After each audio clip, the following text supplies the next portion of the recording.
Hey guys, this is Robert, and today I am back with another episode of Behind the Cards where I talk to people on their spiritual journey and discover what started their journey, how it's going, and where they plan to go down the road. Today, I'm talking with a very sweet person who is a personal friend of mine, Miss Evelyn Shanta. Hello, Evelyn. How are you today? Hi, I'm Okay, good. How are you? Evelyn is a card reader, a psychic, an energy worker, and just an all around badass woman. I love her to death. So, the Fool's Journey, for those of you who don't know, I take my guests card by card through the major arcana and find out how their journey is developing and what brought them to spirituality. And you'll see. Let's just get to it. The first card Okay. we have today, Evelyn, is the Fool. Okay. Okay. The Fool card starts everything. It's the beginning. Where would you say your beginning started on your spiritual journey? I'm gonna say, when looking back, it started right after birth. And before I get too far into that, I want to make mention of something that occurred to me about my fool's journey from a session that we had at one of our tribe meetings, Oh, where we, yes. Do you remember when you were talking about astrology and we were trying to find out what cards we had based on our birth? yes. Well, I am a Gemini, and so air swords is my thing. Element of the And mind. yes, and um also within that, the day of my birth, the card was the 8 of swords. And when I saw that day, I'm like, I'm not liking that at all. Yeah. And while I was thinking today, it all of a sudden dawned on me. This is the perfect card for me at that point in time when I was born. And so I'm going to start the fool's journey and tell you why. Okay, So tell me. hold on to Let's your see. hat. Okay. When I was born, I was born in Pennsylvania. I grew up in a town called Wayne, which is an Uh-huh. hour in between Philadelphia and Lancaster. Uh-huh. So, and this town is on the main line.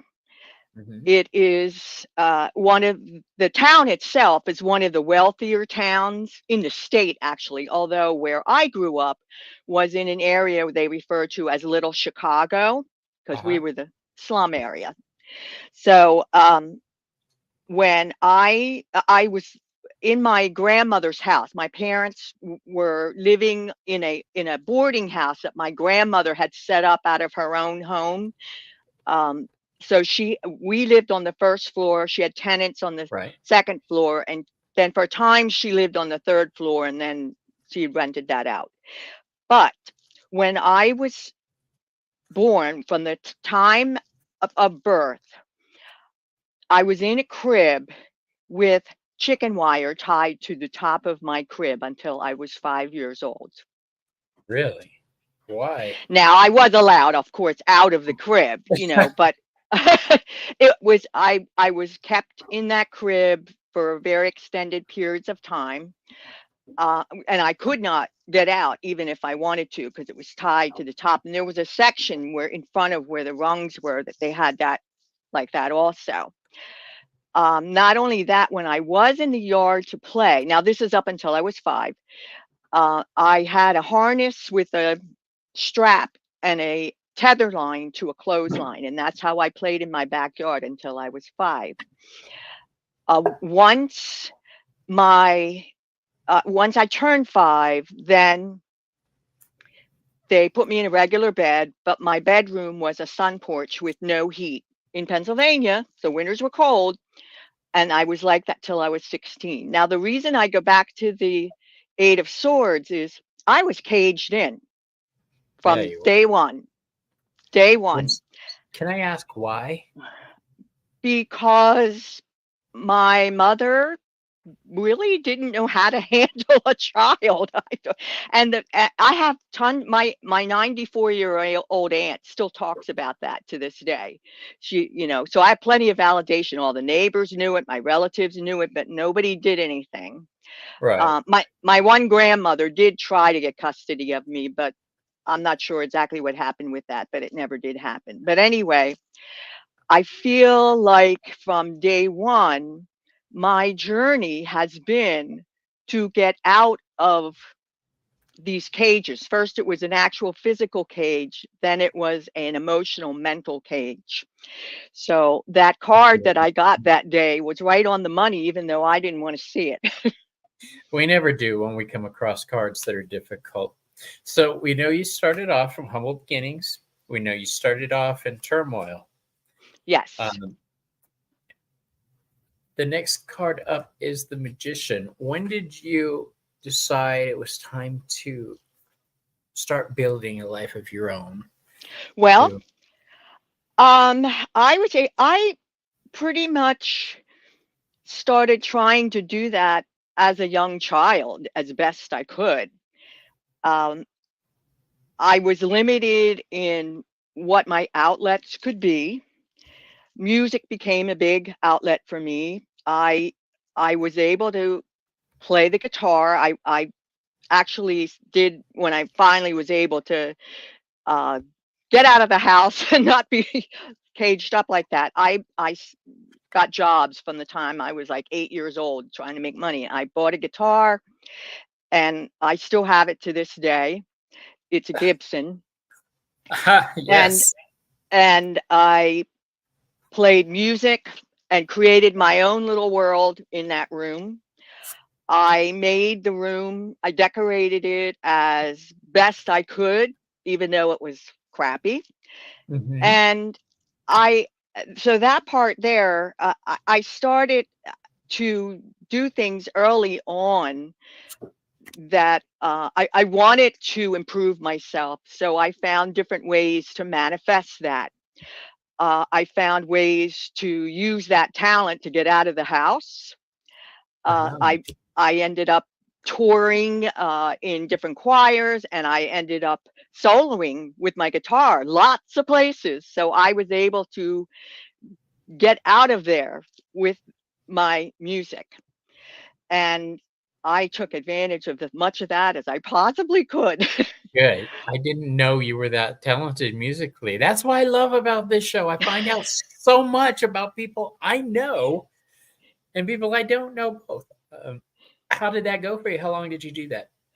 I did that uh, very heavily, I would say up until I was in my 30s, and then life and kids, and I still played, but then I don't play nearly as well now as I did then because if you don't use it, you lose it. But I Yeah. still do play. Arthritis is a little uncooperative, but I still play it. I still enjoy it, and my if that guitar could talk. What's your favorite song to play to relax? Oh gosh. Uh there's one that I wrote.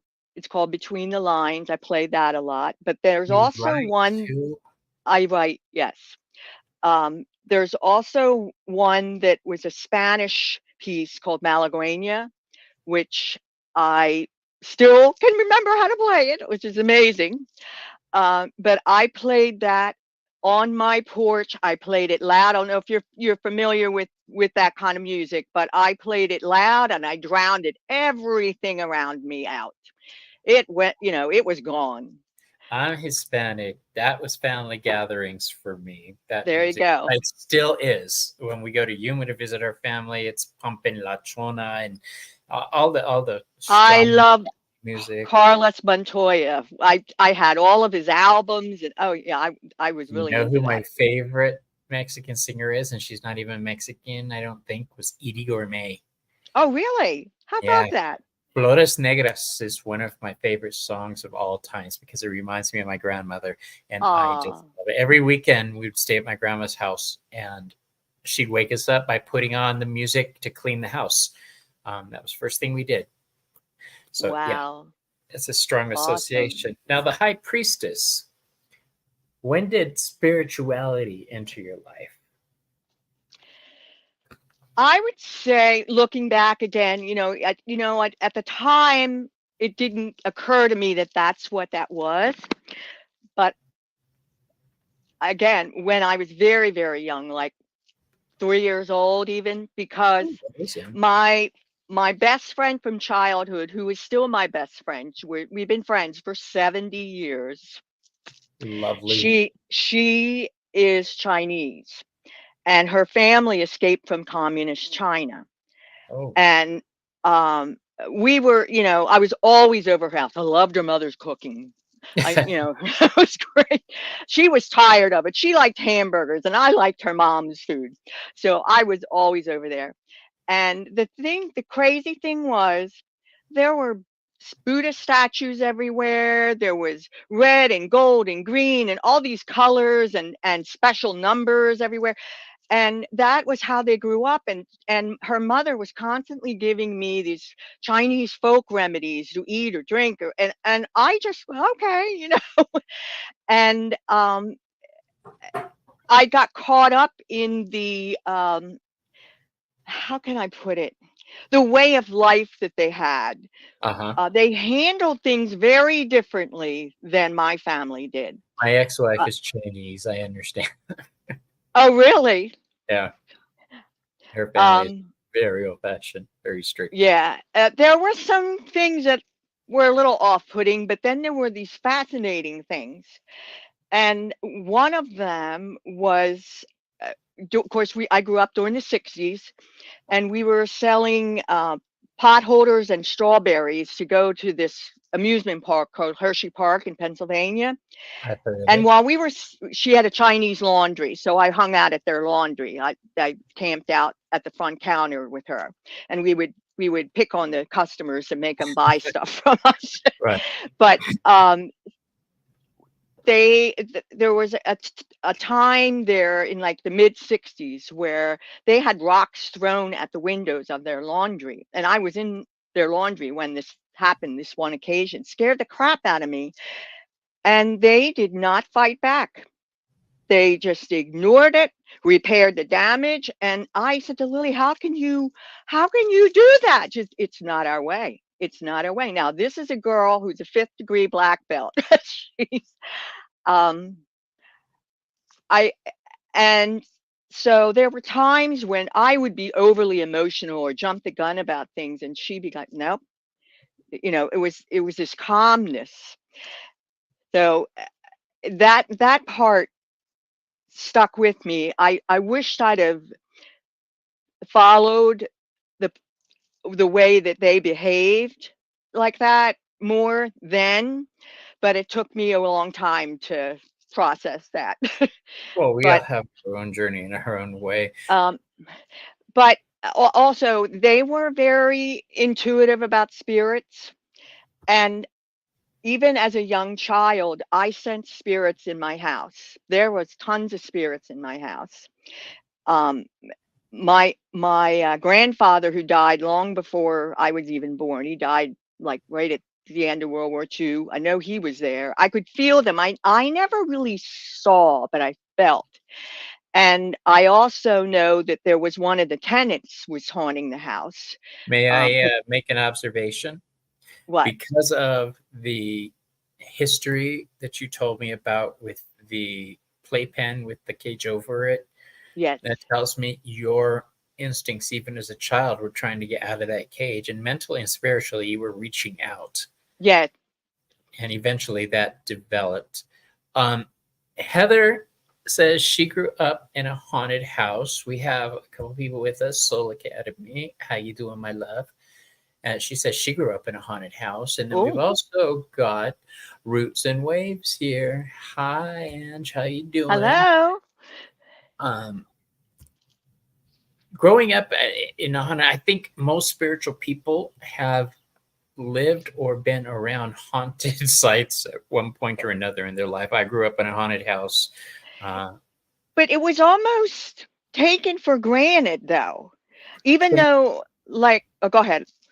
What No, were we that's right. saying? We took it for granted. It was just a thing, you know? It Yeah, was just something that happened. The curtains would open up, we'd wake up and they'd be open, the washing machine would be going, unplugged, this type of stuff.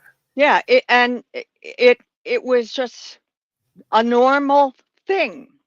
Yeah, I get it. The Empress. Now, the Empress card is a card of fertility and abundance. When did your life start to take a change for the better? Hey, Maru, how you doing? That how can I end? Well, I would say that it took a change for the better at first when I got a scholarship to go to college. I didn't get out of the house. I lived in this house for 25 years. The first year of my first marriage was in that house. I could not seem to get out of there. But Right, I did commute to college and I I lost hearing. I think you knew that. I got a scholarship because I had such poor hearing right, and I didn't have to pay a dime for my college education. The only downside was I went to a Baptist college, which at the time my family and still is. They're full of evangelicals. My None of my children are like that. We're none of us immediate family is like that. it's perfect. but but I it opened doors for me. Mm, The going there opened doors for me. It exposed me to other people, and even though it was a Baptist college, it still exposed me to a world that I had not yet seen or heard, or so that was the beginning of it. And I met my first husband there. So when I got married to him, my finances changed. Other things happened, which we'll get to later, um, but that was the first part of me becoming more advanced. abundant, advanced. Yes, So the Emperor, that point changed your life when things started yes. um, that cross paths sent you off in a new direction. Can you tell us a little bit more about that? They put me in a new direction. Yeah, Um, well, the direction that I went into first was in advertising. My boss was very much an emperor at that advertising agency. Um, he would pound the walls and knock my pictures down, but he was a great guy. He was just a temperamental artist. But that that lasted for about 9 years, and then after that, I had a family and I was at home for a period of time. But I opened up a daycare right. in my home. So I started, and once I opened up that daycare and became a mom, the direction of what I did turned into caregiving and healing right there. Just your In focus. 1983, everything became caregiving and healing of one form or another, and evolved into 1983. different phases of that. 1983 was 82 and 83 were tough years for me, but we'll get to that in another video. Yeah. uh, the Hierophant is our next card up on the hit parade. When did you find others who shared your beliefs that you could um, have the freedom to expand on spirituality? Like Somewhat currently, we have our tarot tribe where we live. right. We support each other. When did Um, you first experience community like that? I don't think I've ever experienced community quite like that we have. That Praise. which we are so blessed. It just boggles my mind. It's amazing. But I did have friends that all kind of wanted to dabble in just a little bit, not go real deep, but just a little bit. And even in college, even though it was a Baptist college, they had seances and we go out in the woods and have seances and get high, Oh, yeah. but Yeah. but it was usually only 2 or 3. I would say the time where I had the most community other than this was around 1986. I moved to a town called Westchester, Pennsylvania with my family. And one of my neighbors was a medium, and she was a hospice nurse first, then found out it was much more than that because she saw people after they passed. And she's since retired from being a medium for health reasons, but she also, that was where I really first had in-depth tarot readings. She learned how to do tarot. She started teaching me to do tarot, and there was 5 of us in the neighborhood, and we'd hang out at her house and do tarot and just have fun. And sometimes she would do mediumship. She eventually gave up tarot and just did mediumship because that was more her calling. Right. But that was the first time I really felt what a sort of a community.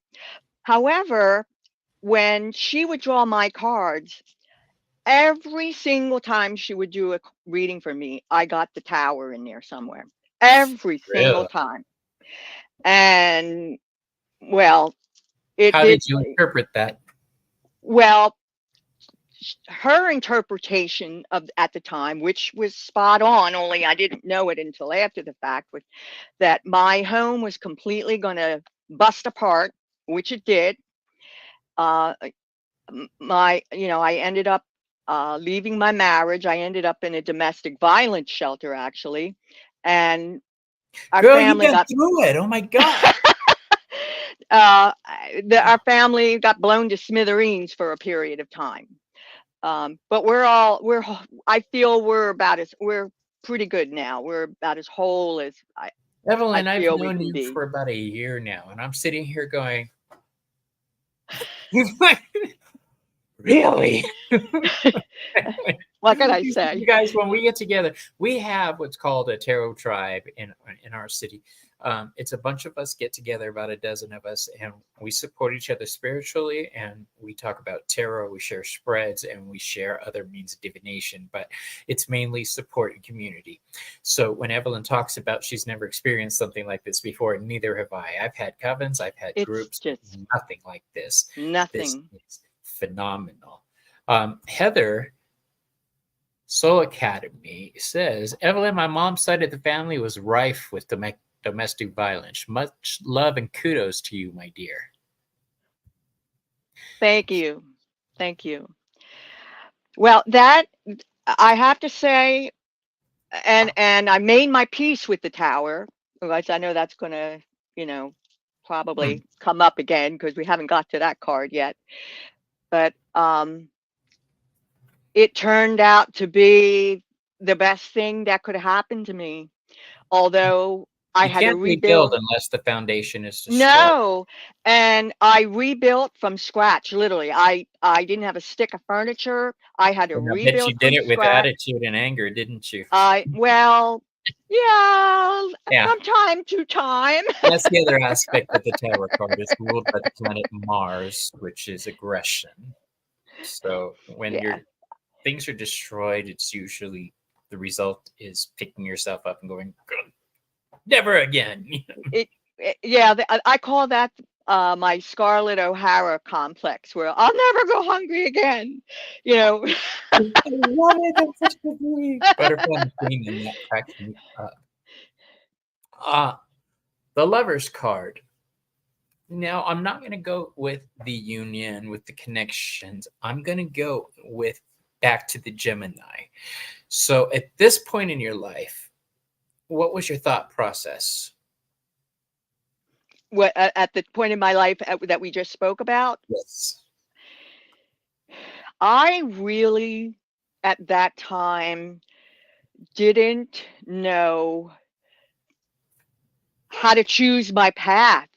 You know, I felt like I was a fog or a nebula or something. I guess it was like this big giant fog, and I didn't know which way to go. Like choices. Um, that's the first thing I can say to answer that question. And also, as far as relationships, I went on hiatus for that till I got my crap together.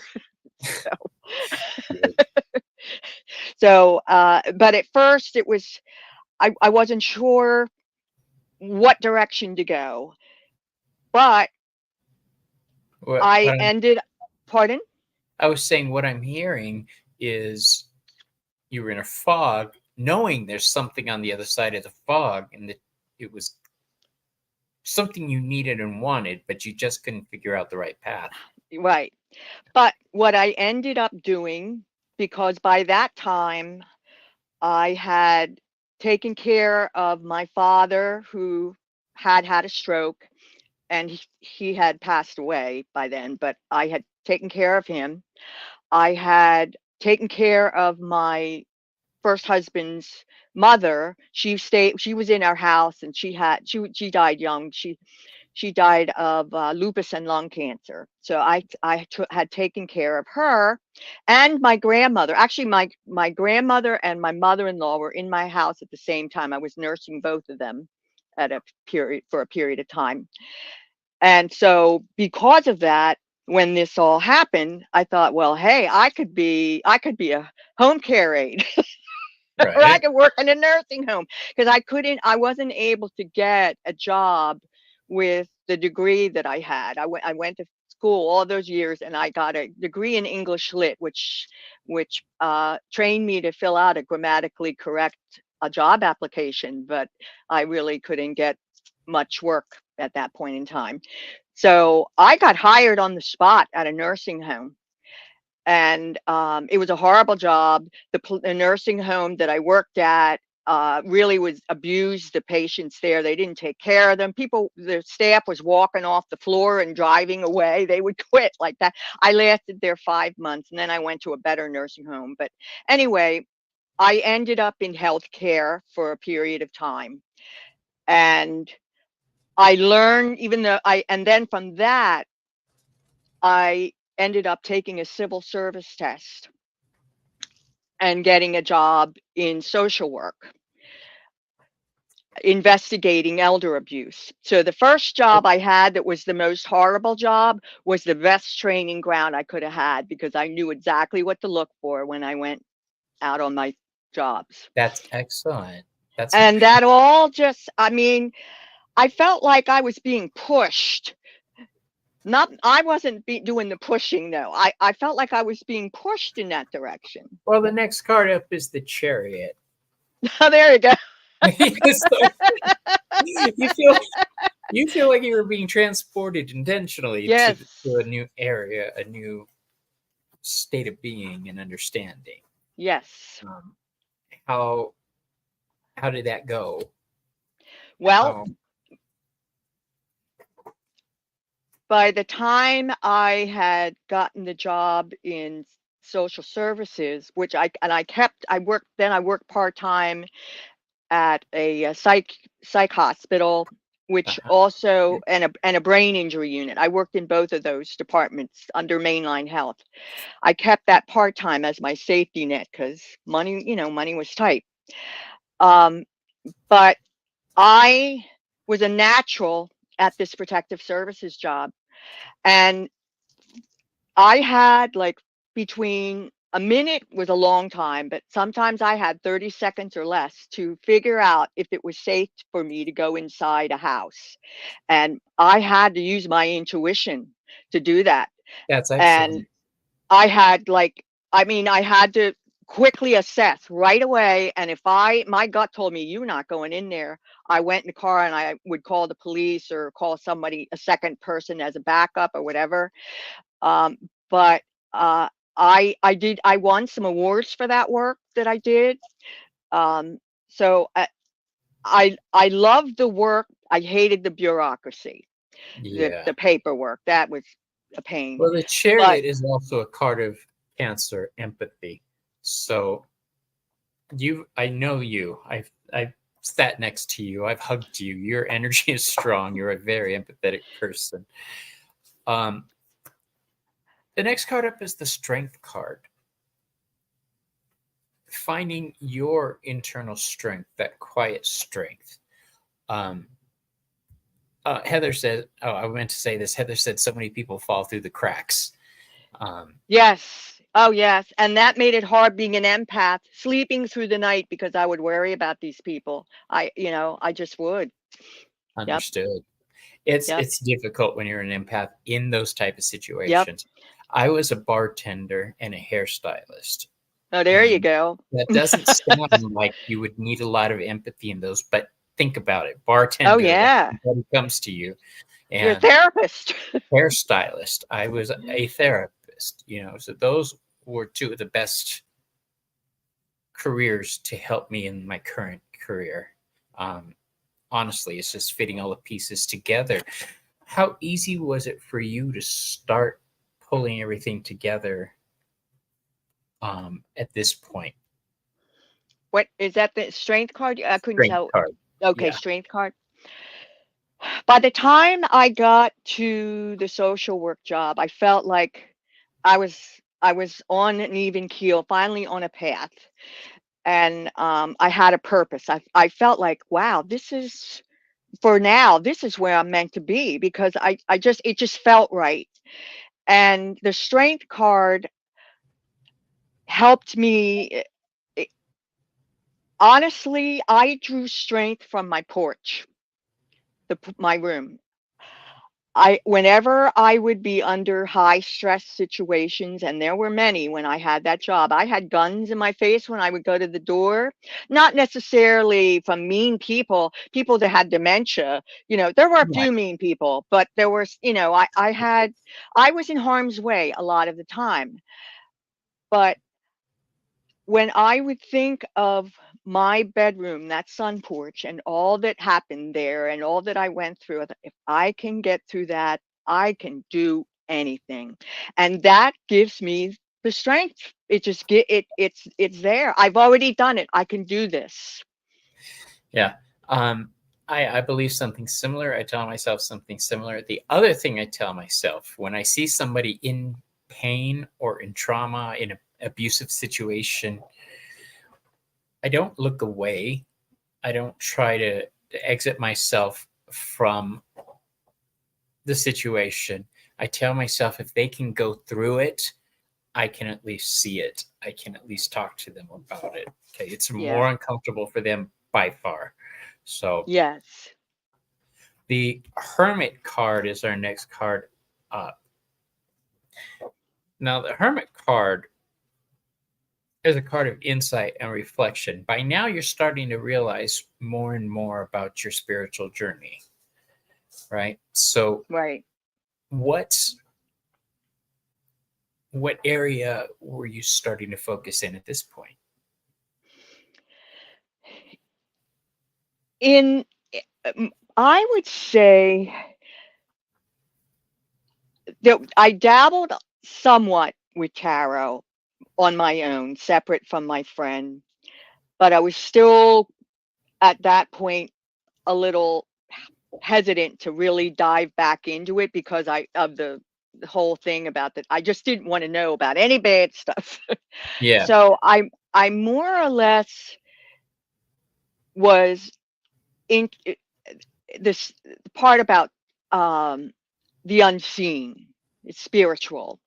Um I was more sensitive because I was dealing in the hospital with people who were dying. I had to deal with dying all the time, and I did a lot of post-mortem care after these people died. I was with them when they died, and then I did their post-mortem care. Oh, And I, I- it's hard for me to describe because some of this isn't specific. It's just my life. It's not. I I would think talk that to most them. people have to learn. Most people have to learn to use their intuition. They have to learn how to use a method like tarot cards or pendulums or I Yes, Ching. But for certain individuals like us who have been through trauma, and anybody watching who's been through trauma yourselves know that that kind of opens you up it way does. before you were meant to be. But And it also gives I a standard of your spirituality that you're going to follow for the rest of your life. is there a standard? No, when you've Uh, been uh, through something like that and Oh, your intuition yes, opens up yes, early, yes, it's there to protect you and guide you and get you through the rest of your life, I should say. yes. That makes sense. Well, Um, like I said, I as part of my work, both in social work and at the hospital, because I had death, I had to deal with death. I'd go in to somebody's house and they'd be either dying, or I'd go in there and they'd already be dead. I talked to them even when they were dead. mhm. I don't know why. I just felt like, I mean, I knew they could hear me, so I talked to them. That's And the the answer right entire there. You knew. I knew. Yeah, I guess that's why it's hard for me to describe, because it was kind of just like this knowing. And when I was doing the postmortem care, I would talk to them the entire time. And so now death has a different, I mean, a lot of people shy away from that. Not that I'm like, all about Bring it, it on. but it's but I think it's a very meaningful thing to be there for a person, to do that. Mhm. It's a privilege to be able to do that for them. And I felt so good that I could do that for them. That's good. Not everybody has that. I also had an experience, well, a couple, but this one in particular, when I went to visit this one woman who, they felt she was in harm's way. And I went out to see her twice. And I was supposed to go see her this third time. And I had this dream the night before I was supposed to go see her. And I dreamt I was laying in my bed, but I woke up and I saw her laying next to me. And the next thing you know, she's goes up through my blankets and went up through the ceiling. And I got to my office and the phone rang, and I just knew. Her family called me and she said she passed during the night. So I don't know what to tell you there. That's beautiful. That shows you have a connection with the people that you were helping and working with. You didn't just do it for a job and a paycheck, although No, that is lovely. it Uh, well, if I did it for a job and a paycheck, I definitely wouldn't have done social work, because that's true. that's not the very top paying job for sure. But So by now, things are starting to turn around for you spiritually. You're starting to discover things for yourself. Now, abundance is starting to show in your life, and abundance is spirituality. Are you leaning into it at this point? yes, I'm leaning into it more. It's kind of been a baby step, back step, step forward, step back, and then I started to make more steps forward. It scared me a bit. It At, is scary. It's scary because you're admitting that you know more than yeah, everybody else around you I in certain mean, ways. uh, I also had a very dear family friend. She was a young girl that was at our house all the time, and I said this more than once out loud. She's going to die one day, and she did. She was murdered, and they found her body a year after. That affected all of us, and you know, I, that's partly why it's like the step forward, step back. It's like Yeah. Well, that's it, fear. Fear puts roadblocks in our way. Fear makes us afraid but of ourselves. yeah, but now I'm I've got both my feet jumping forward now. I don't Yeah. think there's going to be any turning back. I don't think there will be. Um, the Justice card is next up. Now, the Justice card is associated with Libra, finding your balance between spirituality and the mundane world. How did you start to integrate those two together? Well, at this point, I don't think you can have, or I can't have one without the other. They're interconnected. They should be interconnected. They If are, but they're some people don't have the ability to balance the two. Yes. Like I say, for some people it just comes naturally. They're adepts in this type of thinking. Some people have to really, really strain to find that balance and connection. Um, would you what would you say was the toughest part about finding a balance for you? Okay, I can say as I've gone through this spiritual process and also the getting out of the cage of the Eight of Swords, so to speak, um, the biggest thing I've had to find balance with in that is I'd say on one side of the sword is resilience and the other side of the sword is stubbornness. It takes a certain amount of stubbornness to get out of that kind of a situation. But then that can also be a negative thing. It's a fine line. Like resilience is very similar to stubbornness because you're not going to give up, but you're more adaptable. And when stubborn, you don't want to adapt. So it's kind of Right. like that push pull there. And I think that applies to both me developing my spirituality. It's like I'm trying to adapt and move forward, and the other side of the blade is saying, no, you don't want to do that.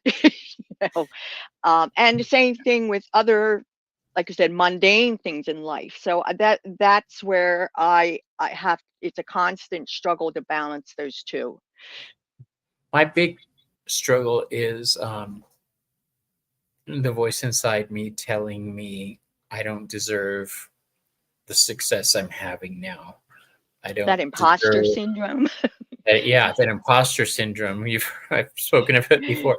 The I'm always I have to fight not to doubt myself.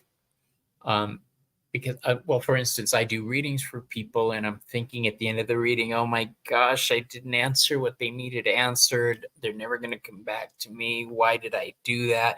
And then, an hour later I'll get a message from them, thank you so much, you told me exactly what I needed to hear. And so battling that inner voice that's telling you you're a mess has always been my biggest challenge. what That is your happens to me. That happens to me too. But what does I your think inner that voice tell you?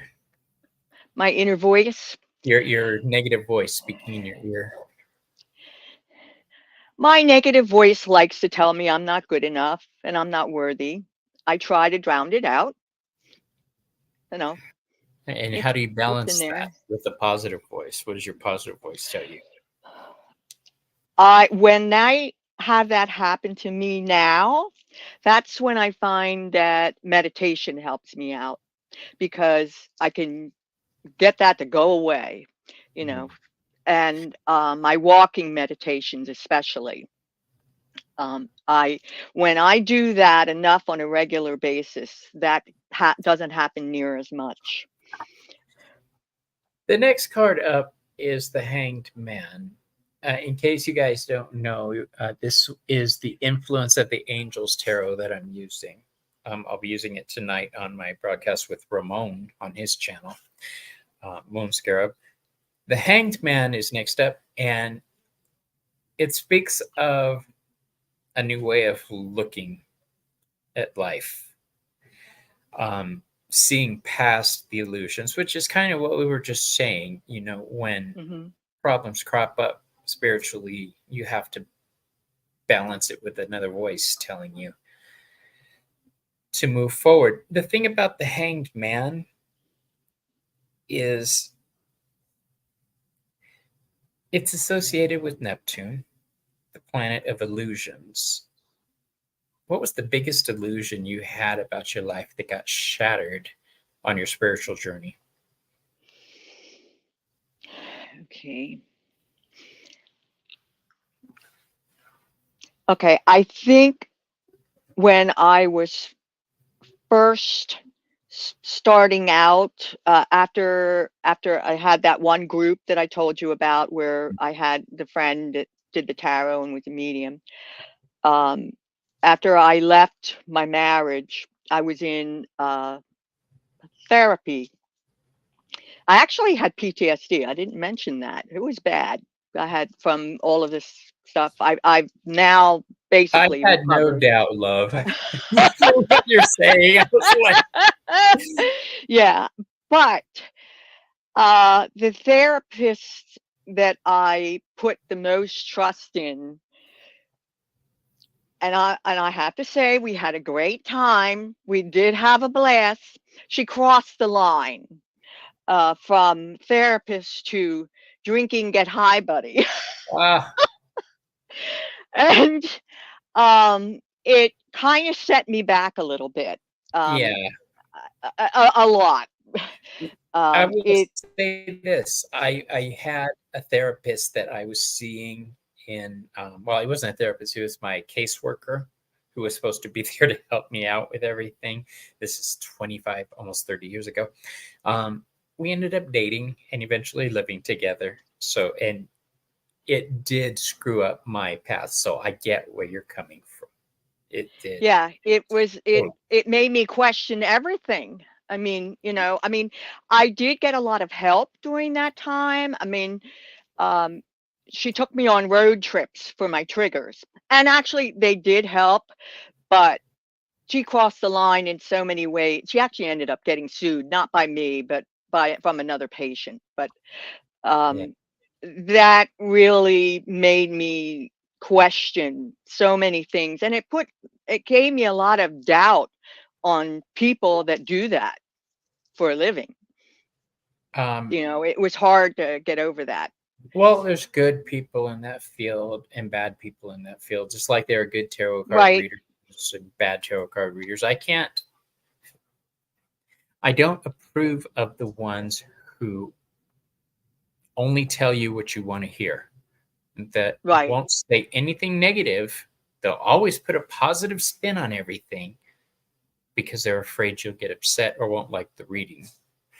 I'm sorry, but you're in my chair to find clarity, and I can't give you that unless I point out, bitch, look, okay, is this happening to you? Don't make me slap you. Come on. Um, the death card is our next card up. The death card is all about change, sudden change. You've been through a lot. You've had a lot of changes just so far, and we're only at card 13. What would you say was the most significant change that you've had happen in your life? I would say when I met my now second husband, that was the biggest change. Um, he he's a much more happy-go-lucky person, and totally accepts everything I'm into. He's not quite there, but he'll go smoke cleanse the house. He'll go. I mean, he loves to, and he'll say, "Oh, you got to charge your crystals. You want me to take them out for you?" You know? That's The only thing, I mean, I have to laugh. And actually, there's a couple people at our local shop that know this story. But during COVID, I was in Walmart and I was wearing a hoodie that I had from a metaphysical shop here in Lewis, Delaware, that on the back it says "Not all witches live in Salem." And this woman came up to me and she goes, "Marry me!" She was like thrilled to see me. And I was so thrilled that there was someone like me in Walmart of all places in Arizona. And I wasn't living there. I was staying in an Airbnb at the time, Right. and I was so excited that this woman said that to me. When I got in the car and my husband was waiting for me, I told him, this woman told me marry meat. He goes, marry meat? You mean like happy pork chop? And, Uh, for those who don't know, and I'm sure everybody here does, but Merry Meet is a traditional Wiccan greeting. It's nice to meet you. And when you leave, it's Merry Part, Merry Meet Again. So it would be Merry Meet, Merry Part, Merry Meet Again. Um, I get it. The first time somebody saw one of my necklaces and said, "Oh, I think Hecate," and I was like, "Yes, yes." In fact, do you know Angel? Um, do you know Angel, the Reiki master? I've Um, heard about. I don't eh, remember if I've met her though. no, he's a very Or good friend he of that I mine. haven't met. I've heard the name. He and his wife are fantastic people. Um, when I first did an event here in town for tarot at one of the psychic fairs, he was set up there, and it was our first meeting, and we were standing next to each other, and I had a Hecate necklace on, and he said, "Nice necklace." I went, "Thank you. I like your keys," because he had a necklace with keys on, and I couldn't speak. I was like, "Keys." A symbol of the goddess. And I realized, oh my gosh, he knows the goddess, and I flipped. Yeah, So it's exciting. it is, it's Yeah, incredibly exciting. Uh, yeah. as Soul But Heather that says, was yes, I love it. I say it too. When I see fellow pagans, many people always marry me. Yeah, it's always good to meet your tribe. Now, you were saying what, my yes. love? Oh, just that made me feel so free to be myself. It's so great when you can be yourself and have a partner that's understanding like that, and allows you to be who you are. It gives you the space to run and Right. fly or fall, Yep. whatever.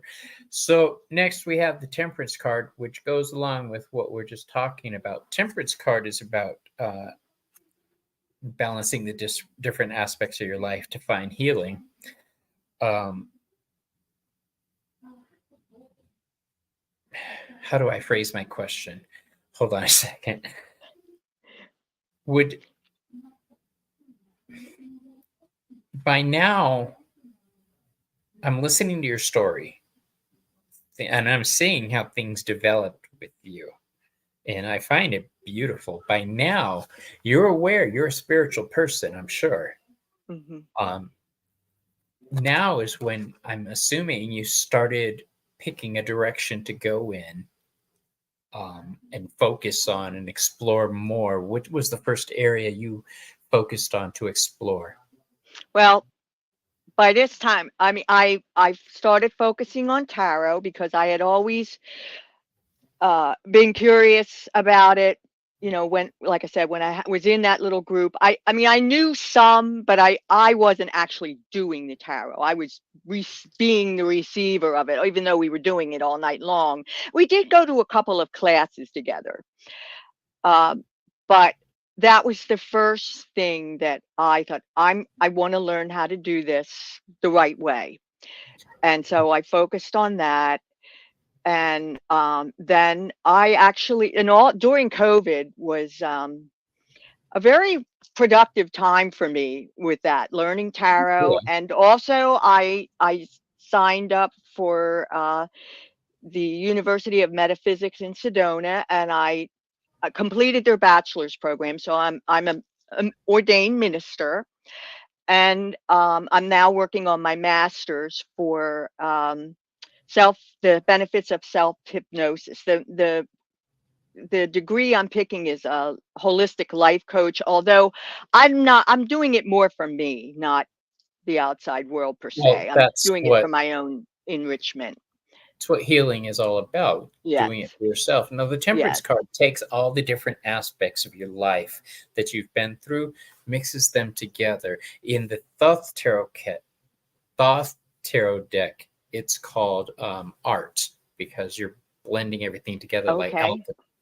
Um, this is a card that says now you're starting to take things, put them together, and form your own belief system, your own. Yes, and that's out of that, out of taking that course, I also started really doing a deep dive on my ancestors, and I got very into Norse mythology, learning runes, all of that. I mean, See, I when I just, think of you, that I think of the Norse connection because that's what yes, we usually BS about. yes. The connections there. Now, Heather asked a question, does Evelyn have a channel? No, she doesn't have a channel, but her daughter has a store that you should look up online. It's a metaphysical store. What is the name of her store? It's called the Nine Collective. It's in Lancaster, Pennsylvania. Okay, and I want to start doing readings out of there remotely, actually. Sure, she would love that. The Devil card is the next card up on our hit parade, my friend.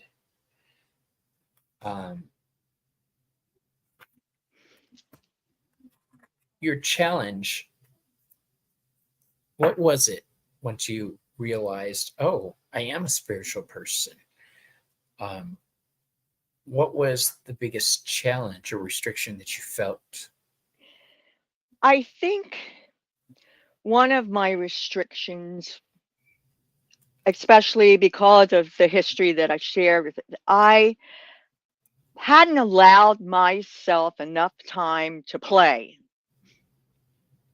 to have fun, to be goofy, to be a little crazy. Um,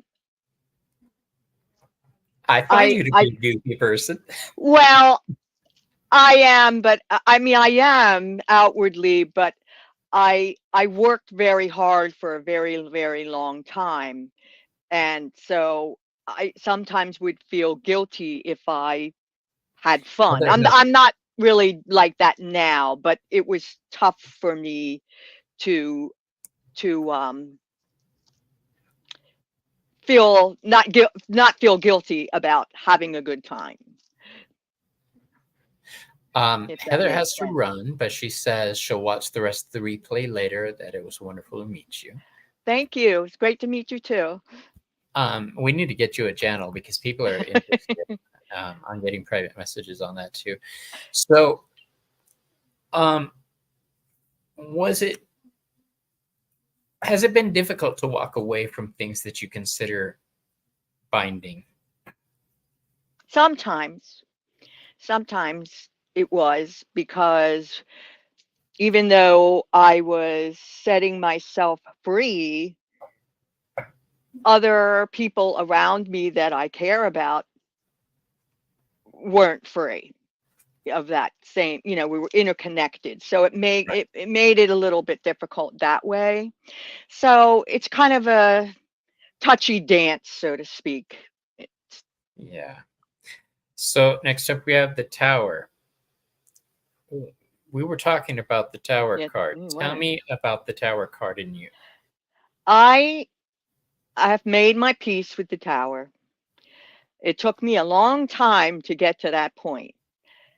And I know that even though if it shows up, it's going to mean I might not be happy or I might be uncomfortable, but I will be much better off for it in the end.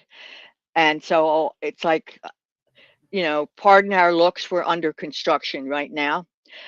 And so, I know that every time I have had the tower show up for me, yes, it's been crappy for a period of time, but then when I look back at the end result of what I went through after, it's always so much better.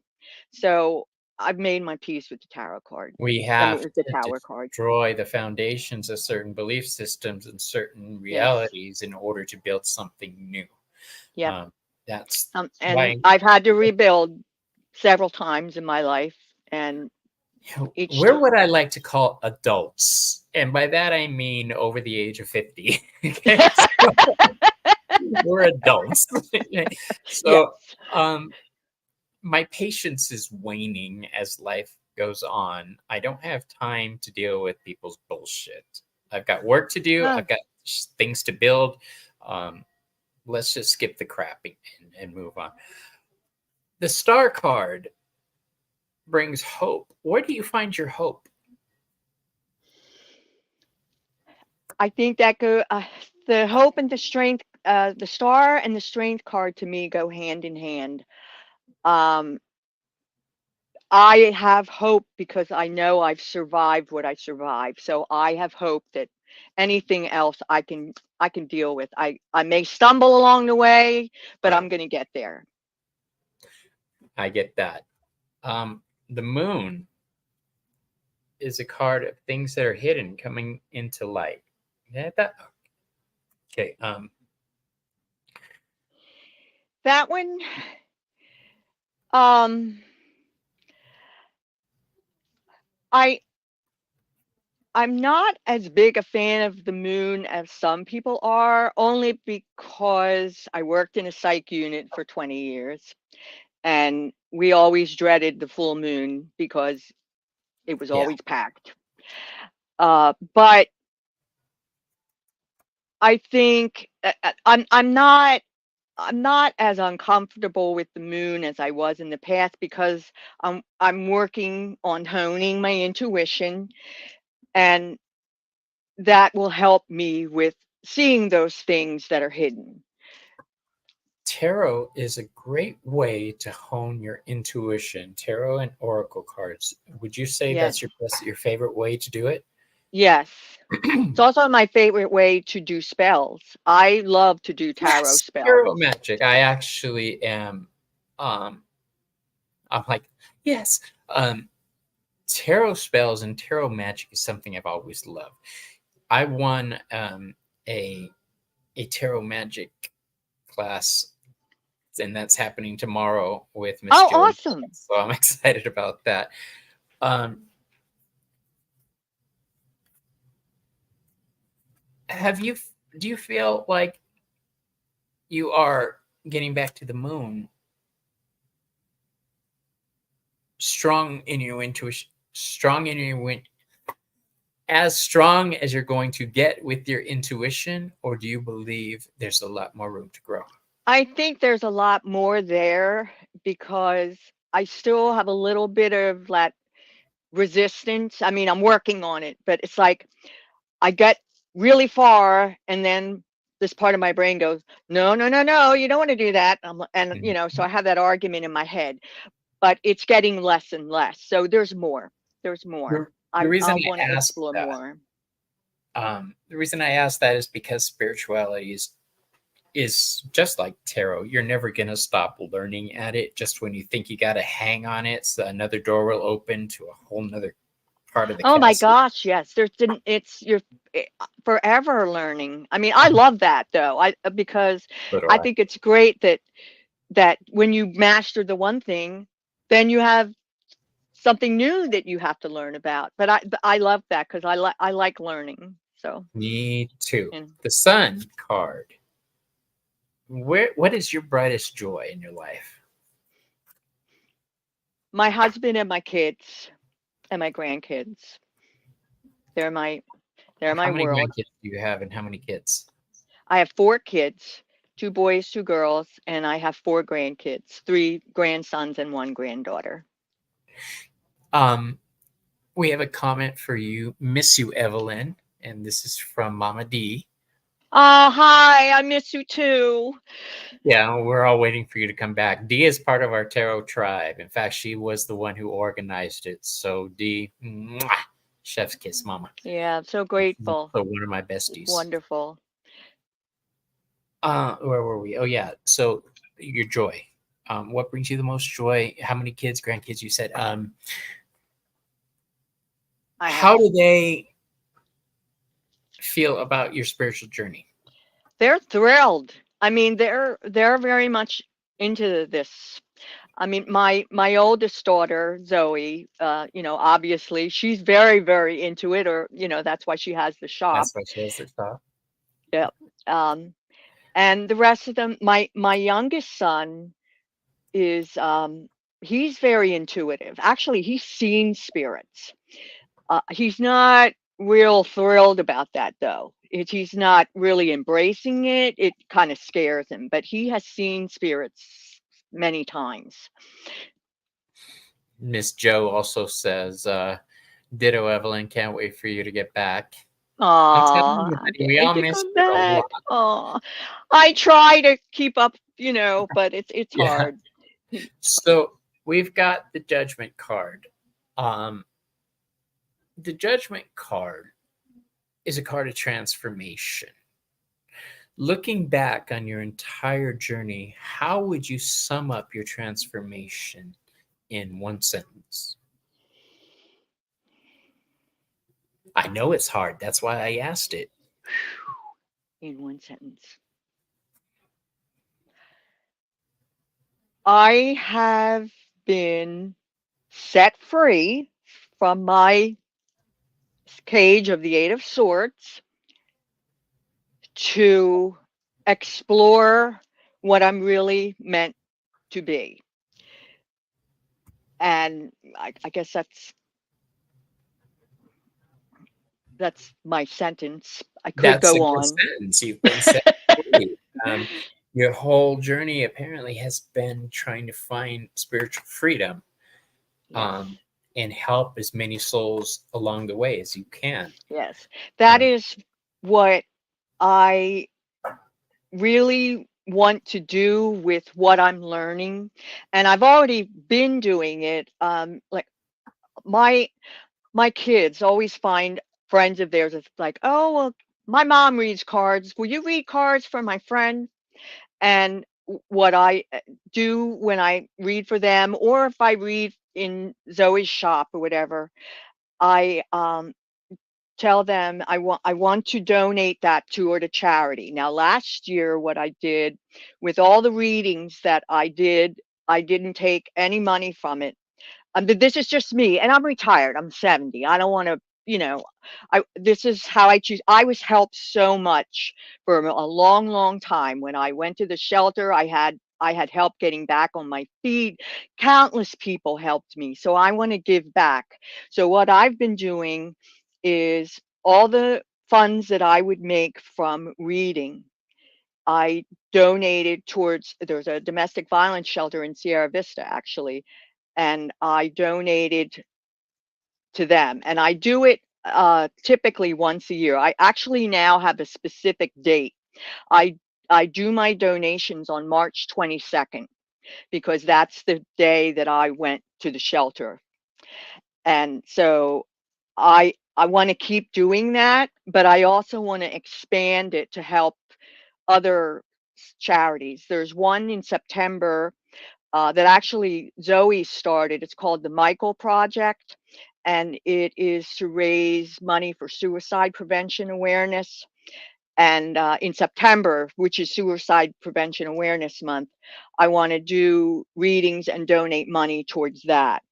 I also eventually would like to start a charity for helping inmates who are getting ready to be released to have help when they get out, Reaching because out. that's a huge problem. I want to do that because it will help keep people from becoming reincarcerated. Yeah. And so that's another project I'm working on.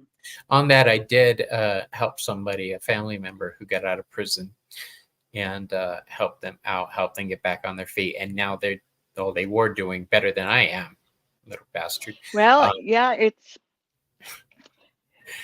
the it's world card is our last card. Now, the world card is a completion. And there's really no completion on the fool's journey. What we were saying, everything leads to something new. What is starting in your life now? What are you about to tackle? Well, what I'm about to tackle now was there in the very beginning. I am starting to study more about Buddhism. I don't know why I didn't when it was right in front of my face when I was a young kid, but uh, I'm starting to do that now. And walking meditation is very big with people who follow Buddhism.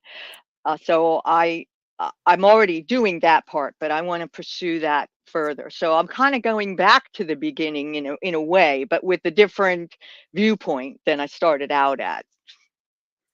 This Kerwin asks, spiritual prison. Yeah, you have to watch it from the beginning on the replay to understand what she was talking about, spiritual prison. I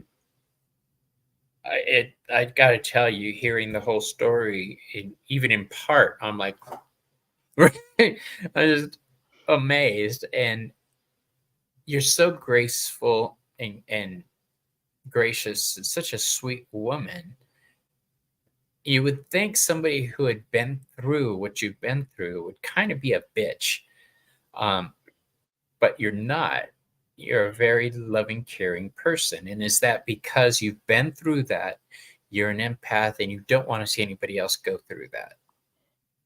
Yeah, that is definitely true. I mean, I've seen enough about how mean people can treat each other, and I don't want to do that. I mean, I stumble, I make mistakes. Oh, Everybody makes mistakes. I stick my foot in my mouth, and I do it with gusto sometimes. yeah.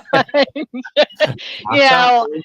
and I don't mean to. It's not my intention, but I make mistakes, but you learn, you move on, and you go forward. But yeah, I don't want to be that. And also, I've always had this analogy, even when it comes to pain. I remember doing this when I was in labor with my kids. It's like I've envisioned riding a wave. Instead of getting sucked under the wave, I ride on top of it. And so I guess that in life you make a choice. You either ride the wave or you let it suck you under. And I Yeah, chose to ride the wave, I guess, that's is the best way I awesome. can put it. That is incredible. Can you tell me what you got coming up? Any Well, events? When well, you come this home? when I come home, When you're well, coming home? I am coming home. I think I have a date. Uh, I will be home. It's not going to be until October 7th because this is my husband's 75th birthday coming up. And I promised him I would take him to Churchill Downs in Kentucky to a horse race. So we're going to go spend some time there. And then we're going to the Petrified Forest after that. So Nice. uh, then I'll be back. And Um, but in the meantime, this weekend coming up, I am going to be working on some charity projects with my daughter. There was a store that burned down in Lancaster that was artsy, a mhm. very artistic store. And so a lot of the businesses there are doing a fundraiser to try and help them get back on their feet. So I'm going to be doing what I can. I may be doing some readings and donating money or however Perfect. they put me to work. So All right. Well, Evelyn, I want to thank you so much for taking this time to talk to me and let people hear your story. It's an amazing story. And will you come back and talk to me again? absolutely. It was so Yes. much fun. Okay, you guys, check out the shop of my dear Evelyn's daughter. And I want And to, pagan poetry is another one. Oh, I have a candle. Actually, I have it lit. Here's the pagan poetry logo. okay. And I have it on my shirt, actually. This is her candle brand. So she sells Oh, those in the pagan store poetry. also, pagan poetry. All Uh, right, I'm going to put a link in the description for all that. You guys can check back on that. And for now, I'm going to say goodbye, everybody. Thank you for watching. Evelyn, stick around, okay? I'm going to okay. talk to you backstage. Okay.